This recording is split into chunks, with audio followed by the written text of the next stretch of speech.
سورۃ آل عمران کی آیت نمبر 153۔ الحمدللہ وکفی وسلام علی عبادہ الذین اصطفی، خصوصاً علی سید الرسل وخاتم الانبیاء وعلى آلہ واصحابہ الاتقیاء۔ اما بعد فاعوذ باللہ من الشیطان الرجیم، بسم اللہ الرحمن الرحیم۔ اذ تصعدون ولا تلوون على احد والرسول يدعوكم في اخراكم فأثابكم غما بغم لكي لا تحزنوا على ما فاتكم ولا ما أصابكم والله خبير بما تعملون۔ اذ تصعدون، جب تم دور بھاگتے چلے جا رہے تھے، وَلَا تَلْوُونَ عَلَىٰ أَحَدٍ، اور تم کسی ایک کی طرف بھی متوجہ نہیں ہو رہے تھے، وَالرَّسُولُ يَدْعُوكُمْ فِي أُخْرَاكُمْ، اور اللہ کے رسول حضرت محمد صلی اللہ علیہ وسلم تمہیں بلا رہے تھے پیچھے آوازیں دیتے ہوئے، فَأَصَابَكُمْ غَمًّا بِغَمٍّ، پھر پہنچایا اس اللہ نے تمہیں غم کے بعد غم، لِكَيْ لَا تَحْزَنُوا عَلَى مَا فَاتَكُمْ، تاکہ تم غمگین نہ ہو وہ اس پر جو تم سے فوت ہو چکا، وَلَا مَا أَصَابَكُمْ، اور نہ ہی اس پہ غمگین ہو وہ جو تمہیں مصیبت پہنچی، وَاللَّهُ خَبِيرٌ بِمَا تَعْمَلُونَ، اور اللہ پاک بہت خبر رکھنے والے ہیں اس کی جو تم کرتے ہو۔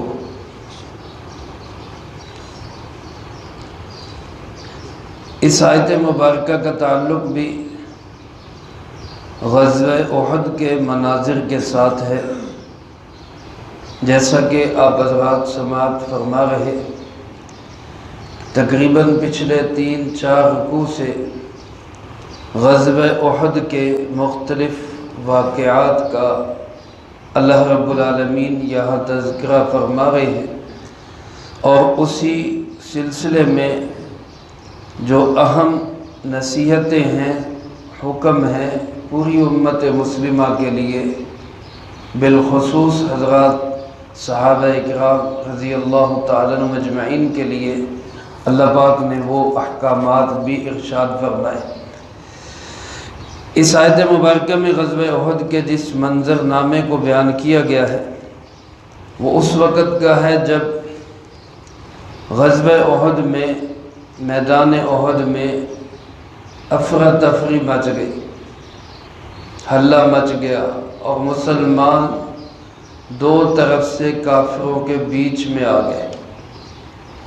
اس وقت صورتحال یہ تھی کہ اللہ پاک فرماتے اذ تصعدون، کہ تم میدان احد سے دور بھاگتے چلے جا رہے تھے۔ صعود کا لفظی معنی اوپر چڑھنا ہوتا ہے، یہاں اس سے مراد میدان سے دور بھاگنا، پہاڑوں کی طرف، جنگلوں کی طرف اوپر چڑھنا، یہ معنی یہاں پہ ہو سکتا ہے،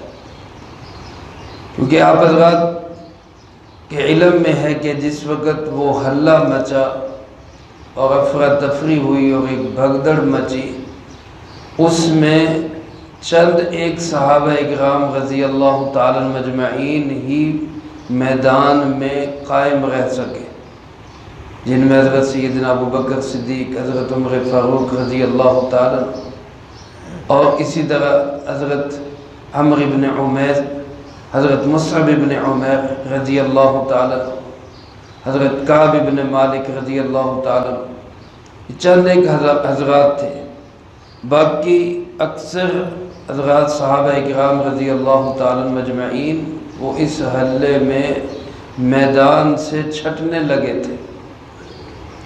اللہ کے محبوب صلی اللہ علیہ وآلہ وسلم کی بھی شہادت کی افواہ پھیل چکی، جس کے نتیجے میں بہت سارے حضرات دلگیر ہو گئے، پریشانی کے عالم میں ادھر ادھر بھاگنے لگے۔ تو اللہ رب العالمین اس منظر کو بیان کرتے ہوئے فرماتے ہیں کہ تم لوگ دور بھاگ رہے تھے، وَلَا تَلْوُونَ عَلَىٰ أَحَدٍ، اور تم میں سے کوئی ایک بھی کسی طرف بھی مڑ کے نہیں دیکھ رہا تھا، کوئی توجہ نہیں تھی، بس اپنی جان بچانے کے لیے دائیں بائیں ادھر ادھر بھاگنا شروع ہو گئے۔ وَالرَّسُولُ يَدْعُوكُمْ فِي أُخْرَاكُمْ، اور اللہ کے رسول حضرت محمد صلی اللہ علیہ وسلم تمہیں پیچھے میدان میں آوازیں دے رہے تھے، بلا رہے تھے تمہیں۔ علماء نے لکھا ہے رسول اللہ صلی اللہ علیہ وسلم جب زخمی ہوئے، گرے، اور یہ افواہ پھیلائی گئی کہ آپ شہید ہو گئے، لیکن آپ صلی اللہ علیہ وسلم وہیں میدان میں جمے ہوئے تھے۔ آپ بڑے بہادر انسان تھے، کسی بھی جگہ پہ آپ صلی اللہ علیہ وسلم کے پاؤں مبارک میں ذرا سی بھی لغزش نہیں آئی، اور کبھی آپ صلی اللہ علیہ وسلم میدان سے بھاگے نہیں، میدان چھوڑا نہیں آپ صلی اللہ علیہ وسلم نے۔ ان حالات میں بھی جبکہ مسلسل آپ پر قاتلانہ حملے ہو رہے تھے اور کافر آپ کو شہید کرنے کے لیے ایڑی چوٹی کا زور لگا رہے تھے، حتیٰ کہ دندان مبارک شہید ہو گئے، خود کی کڑیاں رخساروں میں گھسی، خون بہنے لگا، بے ہوشی بھی طاری ہوئی، لیکن سرکار دو عالم صلی اللہ علیہ وسلم پھر بھی میدان میں تھے اور صحابہ کو آوازیں دے رہے تھے، ہلم الیہ یا عباد اللہ ہلم الیہ۔ علماء نے لکھا ہے کہ چونکہ آپ میں ضعف بھی تھا، کمزوری بھی ہو گئی، اور ایک شور شرابہ بھی تھا، اس ماحول میں بہت سے صحابہ کو رضی اللہ تعالیٰ مجمعین کو آپ کی آواز سنائی نہیں دی، کسی کو سنائی دی تو وہ پہچان نہ سکے،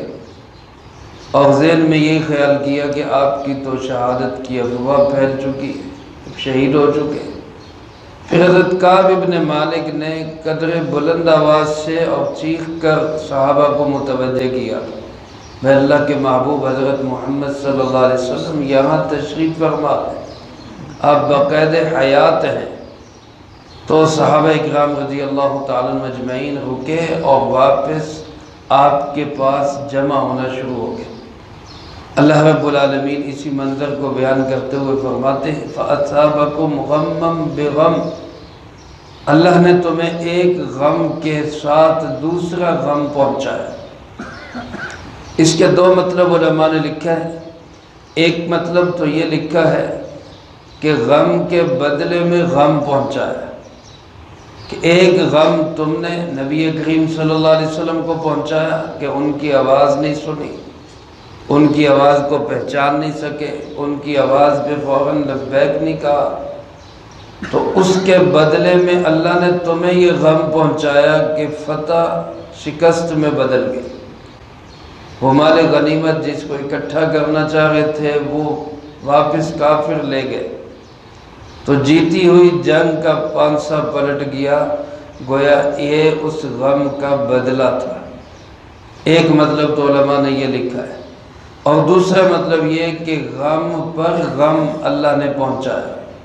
فَأَصَابَكُمْ غَمًّا بِغَمٍّ، ایک غم تو یہ پہنچا کہ پہلے فتح ہوئی پھر ساتھ ہی شکست ہونی شروع ہو گئی، دوسرا غم یہ پہنچا کہ 70 صحابہ رضی اللہ تعالیٰ مجمعین شہید ہو گئے، اور ایک غم یہ پہنچا کہ خود سرکار دو عالم صلی اللہ علیہ وسلم زخمی ہوئے۔ تو گویا کہ کئی غم یہاں پر صحابہ کے لیے اکٹھے ہو گئے۔ پھر اللہ پاک نے تسلی بھی دی، لِكَيْ لَا تَحْزَنُوا عَلَى مَا فَاتَكُمْ، یہ حالات، مشکل، مصائب، آزمائشیں اس لیے آتی ہیں کہ جو فوت ہو چکا اس کا غم نہ کرو۔ وہ فوت ہو چکا کیا علماء نے لکھا ہے، وہ فتح ہے جو ابتداءً حاصل ہوئی تھی، وہ حاصل ہونے کے بعد پھر چھن گئی، اس کا اب غم نہ کرو، کوئی مسئلہ نہیں ہے۔ زندگی میں حالات آتے رہتے ہیں، کبھی فتح، کبھی شکست، کبھی ہار، کبھی جیت، کبھی اتار، کبھی چڑھاؤ، کبھی عروج، کبھی زوال۔ یہ نقشے ہیں آزمائش کے۔ مسلمان کا کام یہ ہے کہ ہر حال میں وہ اللہ کے حکم پر جمع رہے۔ فرمایا وَلَا مَا أَصَابَكُمْ، جو مصیبت پہنچی ہے اس کا بھی غم نہ کھاؤ، بس جو ہوا سو ہوا۔ اب آئندہ کے لیے پورے عزم کے ساتھ اللہ کے دین پہ قائم ہو جاؤ۔ میرے محترم دوستو، یہ انتہائی بڑی آزمائش تھی۔ یاد رکھیں حضرات صحابہ اکرام رضی اللہ تعالیٰ مجمعین کے لیے یہ کوئی عذاب نہیں تھا،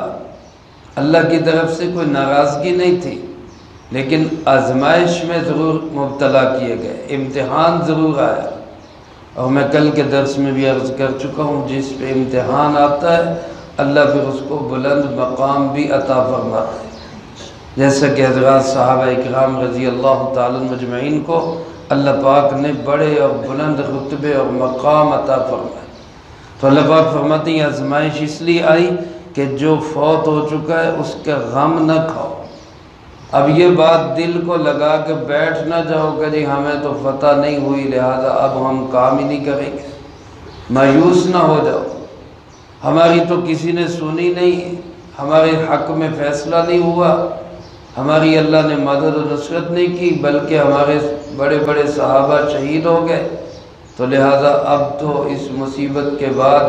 ہم تو اب دین کے کام سے پیچھے ہٹ جائیں۔ ایسا کبھی نہ سوچو، یہ میرے آپ کے لیے نصیحت ہے۔ صحابہ تو پیچھے ہٹنے والے نہیں تھے، مجھے آپ کو قیامت تک آنے والے تمام مسلمانوں کو اللہ رب العالمین نے ان حالات کو سامنے رکھتے ہوئے یہ نصیحت فرمائی کہ مسلمان کبھی بھی فتح یا شکست کو سامنے رکھ کے دین کا کام نہیں کرتا۔ حالات فائدہ مند ہو جائیں، ہمارے حق میں ہو جائیں تب بھی وہ کام کرے گا، حالات ہمارے مخالف ہو جائیں تب بھی مسلمان دین کا کام کرے گا۔ جو بندہ کامیابی یا ناکامی کو سامنے رکھ کے دین کا کام کرتا ہے وہ کبھی دین کا کام کر نہیں سکتا، کیونکہ اگر کامیابی ملے گی تو اس کے دل میں تکبر پیدا ہوگا، دیکھا ہم نے یہ کیا تو یہ کامیابی ہوگی، یہ کیا تو یہ کامیابی ہوگی۔ اور اگر کامیابی نہیں ہوگی، ناکامی ہوگی تو پھر مایوسی دل میں آئے گی، ہم نے اتنا کام کیا پھر بھی فائدہ کوئی نہیں ہوا، پھر بھی ہماری کسی نے نہیں مانی، تو یہ بندہ مایوس ہو کے کام چھوڑ جائے گا۔ اس لیے انبیاء علیہ السلام اور اللہ رب العالمین کی طرف سے ہمیں ہدایات یہ ہے کہ دین کا کام کرو اپنا مقصد سمجھتے ہوئے، اپنا کام سمجھتے ہوئے، اس کام کے فائدے ہو جائے، ثمرات نظر آئے، نتائج نظر آئیں